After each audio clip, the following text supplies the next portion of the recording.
మోకాళ్లలో గుజ్జును పెంచి నొప్పిని తగ్గించి సర్జరీని దూరం చేసే ఫ్రీడమ్ వాక్ అందిస్తున్న సందర్భం పురస్కారం అందుకున్న దేవ గాయకుడు ఎస్పి బాలసుబ్రహ్మణ్యం రామోజీరావుకు కృతజ్ఞతలు తెలపడమే కాదు ఏకంగా పాదాభివందనం చేశారు. ఆ మహాగాయకుడు ఎందుకంత భక్తిభావం ప్రదర్శించారు గుర్తు తెచ్చుకుందాం రండి.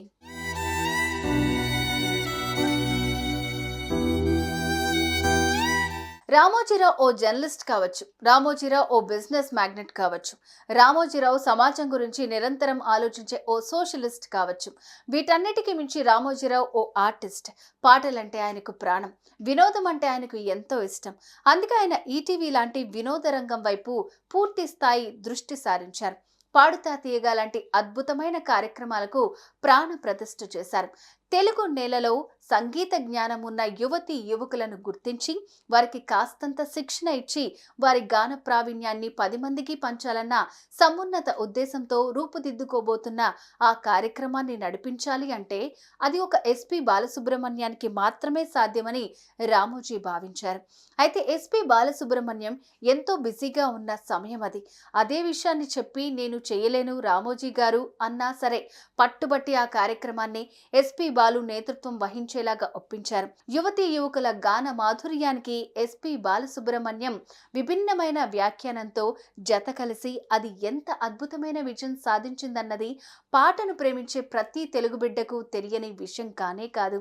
ఆ క్రమంలోనే తన పేరు ఎస్పి బాలు కాదు, పీటీ అంటే పాడుతా తీయగా బాలు అయ్యిందంటూ ఆ వేదిక మీద ఆ దేవ గాయకుడు చెప్పిన మాటలు అక్షర సత్యాలయ్యాయి.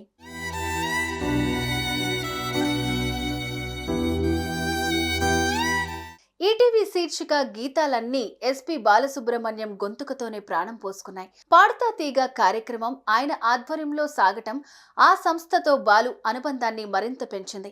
ఈ క్రమంలో చెన్నైలో నివాసముండే బాలసుబ్రహ్మణ్యం ఏ పని మీద హైదరాబాద్కు వచ్చినా రామోజీ గ్రూప్ సంస్థ పంపించే కారులోనే తిరిగేవారు. ఆ క్రమంలో ఓ ఆదివారం బాలు భాగ్యనగరానికి వచ్చారు.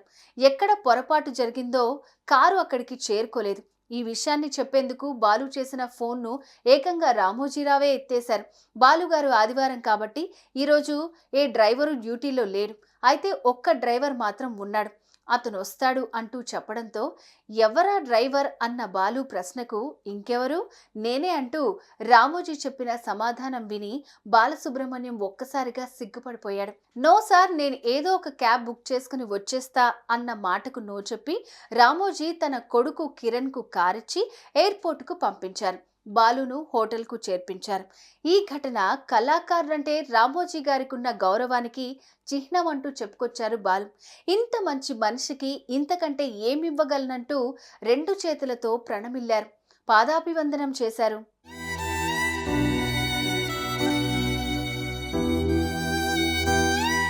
ఇది ఓ టీవీ సంస్థ యజమానికి పారితోషికం తీసుకుని సేవలందించే ఓ గాయకుడికి మధ్య జరిగిన ఘట్టం కాదు.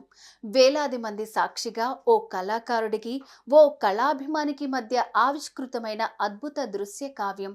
కొంతకాలం క్రిందట ఆ సంగీత సామ్రాట్ దివికేగారు. ఆయన పాటను పైలోకంలో వినేందుకు ఆ కళాభిమాని అక్కడికే చేరుకున్నారు. అవును, వాళ్ళిద్దరూ అక్కడ ఒకరినొకరు కలుసుకున్నారు. సుమన్ టీవీలో మీ పర్సనల్ అండ్ బిజినెస్ ప్రమోషన్స్ కోసం కింది నెంబర్కి కాంటాక్ట్ చేయండి.